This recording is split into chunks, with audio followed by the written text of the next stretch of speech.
सीमांचल के इलाके में आजकल इतनी भगदड़ क्यों मची हुई है?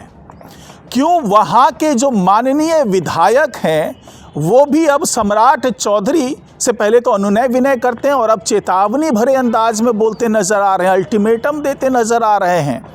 मैं बात कर रहा हूँ बहादुरगंज से जो विधायक हैं AIMIM के तौसीफ आलम, क्योंकि उन्होंने अब चेतावनी देना शुरू कर दिया है कि अगर किशनगंज में आर्मी कैंप बनता है तो वो आंदोलन करेंगे, अभियान चलाएंगे। पहले वो नीतीश कुमार से भी मिल चुके हैं, सम्राट चौधरी से मुलाकात कर चुके हैं।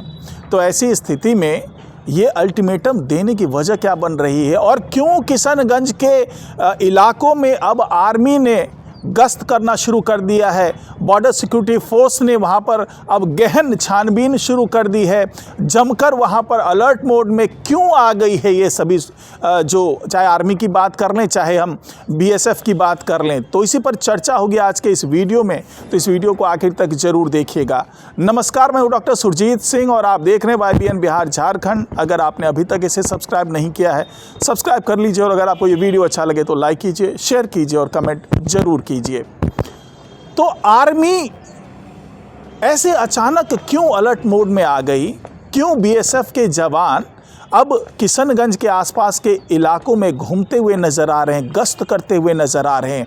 और क्यों तौसीफ आलम जो कि AIMIM के विधायक हैं, उनके पेट में दर्द होने लगा है?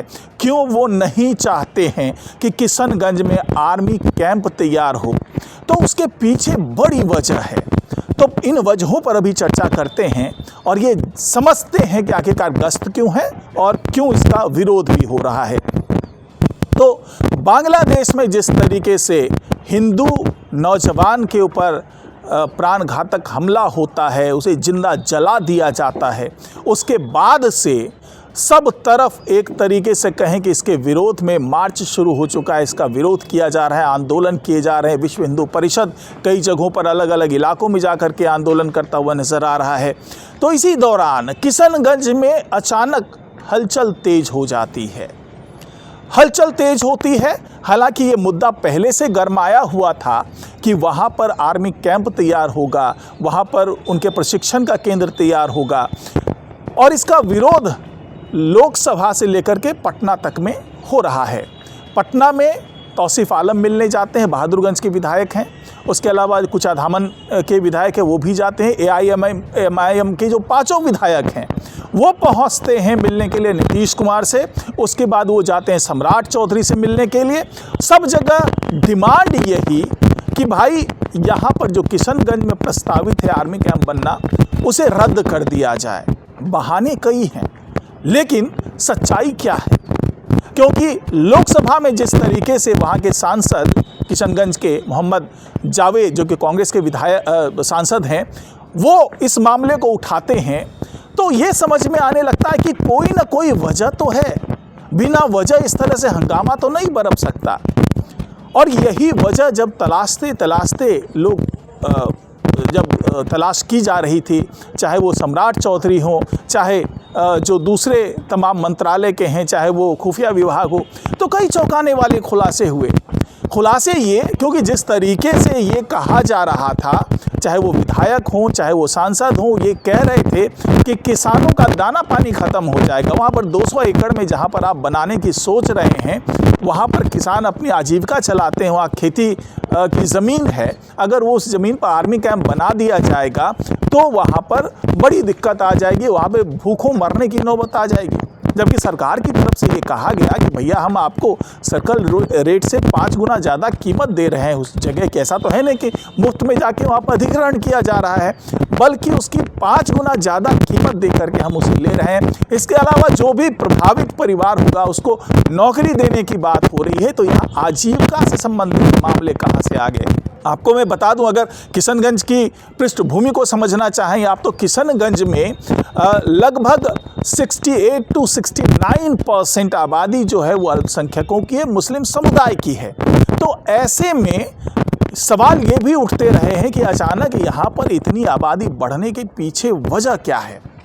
और जिस तरीके से जो दूसरी बात मैं कह रहा हूं कि यहाँ पर जिस तरीके से BSF के जवान अलर्ट मोड पे आ गए, तो आखिरकार क्या इसी आंदोलन या इसी अभियान से वो अलर्ट मोड पे आए हैं? क्या वो समझ रहे हैं कि यहाँ पर कभी भी हिंसा हो सकती है या यहाँ पर शांति व्यवस्था भंग हो सकती है? तो ऐसा नहीं है। फिलहाल मैं आपको ये बता दूं, उसकी भौगोलिक स्थिति भी बता दूं किशनगंज की। तो ये जो किशनगंज है ये सिलीगुड़ी कॉरिडोर के पास में है और ये पश्चिम बंगाल की सीमा से सटा हुआ इलाका है। इसके साथ ही बांग्लादेश की सीमा जो है यहाँ से लगभग 20 किलोमीटर की दूरी पर है और ये जो चिकन नेक कहते हैं कॉरिडोर वहाँ पर, जो कि भारत को पश्चिम बंगाल और जो पूरा इलाका उसे जोड़ करके रखता है। तो यहाँ पर आए दिन असम का भी इलाका है उससे सटा हुआ। तो यहाँ पर ये आशंका जताई जा रही थी कि जिस तरीके से वहाँ पर अल्पसंख्यकों के खिलाफ जो तमाम चीज़ें हो रही है, मैं बांग्लादेश की बात कर रहा हूँ, वहाँ पर अल्पसंख्यक कहने का मतलब है वहाँ जो हिंदू परिवार है उनको जिंदा जला दिया जा रहा है, उन पर जुल्म ढाया जा रहा है, उन्हें प्रताड़ित किया जा रहा है। तो एक बार ऐसा लग रहा है एक बार फिर कि वहाँ से भी बड़े पैमाने पर प्रवास करेंगे यहाँ पर। और दूसरा, उन्हीं की आड़ में हो सकता है कि कई जो आतंकवादी हैं जो दूसरे देशों से यहाँ पर शांति व्यवस्था भंग करने के लिए आते हैं पड़ोसी देशों से, तो वो भी उनके साथ में हो सकता है कि भारत में घुसपैठ करने की कोशिश करें। और साथ ही यहाँ पर भी किसी भी तरीके से हो सकता है कि शांति व्यवस्था भंग होने की स्थिति हो, क्योंकि हर तरफ जो है जो दीपू चंद्र दास की जो हत्या हुई है वहाँ पर बांग्लादेश में उसे जिंदा जला दिया गया है। तो उसके बाद से प्रदर्शनों का सिलसिला हर तरफ जारी है। किशनगंज में भी ये प्रदर्शन होने की आहट सुनाई दे रही है। ऐसे में जिस तरीके से पहले से प्लानिंग करके बैठे हुए थे सम्राट चौधरी और जो गृह मंत्रालय है केंद्र का, वो प्लानिंग करके बैठा हुआ था कि किशनगंज में हर हाल में शांति व्यवस्था बनाए रखने के लिए वहाँ पर आर्मी का कैंप भी होना चाहिए, वहाँ पर एसटीएफ का होना चाहिए, जो कि पूर्णिया में सेंटर बन रहा है। उनका एटीएस का जो कमांड सेंटर है वो भी पूर्णिया में स्थापित हो रहा है। इसके अलावा किशनगंज में आर्मी कैंप बनाने की तैयारी चल रही थी।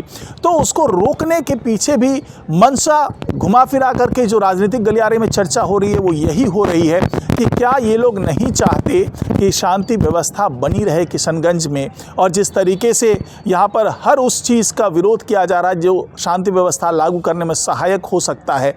तो कुल मिलाकर के यही माना जा रहा है कि जो वहाँ के विधायक हैं, जो AIMIM के विधायक हैं, वो भी किसान की बात कर रहे हैं, उनके भूखों मरने की बात कर रहे हैं, उनके हितैषी बनने की बात कर रहे हैं, लेकिन उनकी सोच के पीछे में एक बड़ा जो समुदाय है, जो मुस्लिम समुदाय है, वो भी नहीं चाहता कि यहाँ पर किसी तरीके से इस तरह का माहौल बने या आर्मी कैंप बने या यहाँ पर उस तरीके से सख्ती बरती जाए। तो उसके पीछे भी यही बात हो सकती है कि हो सकता है विधायक साहब को ये समझ में बात आ रही है कि भाई हमारा एक बड़ा वोट बैंक है जो इसका विरोध कर रहा है, तो इसका विरोध अगर हो रहा है तो इसके साथ ही रहने में भलाई है। मोहम्मद जावेद जो हैं, जो कि कांग्रेस के सांसद हैं, वो भी शायद ऐसी ही सोच रखते हों। लेकिन एक बार फिर खुल करके कह दिया गया है सम्राट चौधरी की तरफ से कि कानून व्यवस्था, शांति व्यवस्था को बनाए रखने के लिए जिस भी हद तक जाने की ज़रूरत होगी उस हद तक जाया जाएगा, और ऐसे किसी भी विरोध को कोई भी सहयोग नहीं मिलेगा। और अगर तौसीफ आलम ये कह रहे हैं कि वो वहाँ पर प्रदर्शन करेंगे, धरना देंगे या उग्र प्रदर्शन करेंगे, तो उसके साथ भी सख्ती के साथ निपटा जाएगा। इस तरह के संकेत सम्राट चौधरी की तरफ से मिल चुके हैं और आने वाले दिनों में इसका परिणाम और या यूं कहें कि इसका असर होता हुआ किशनगंज में दिखेगा। तो आज की रिपोर्ट में फिलहाल इतना ही। नमस्कार।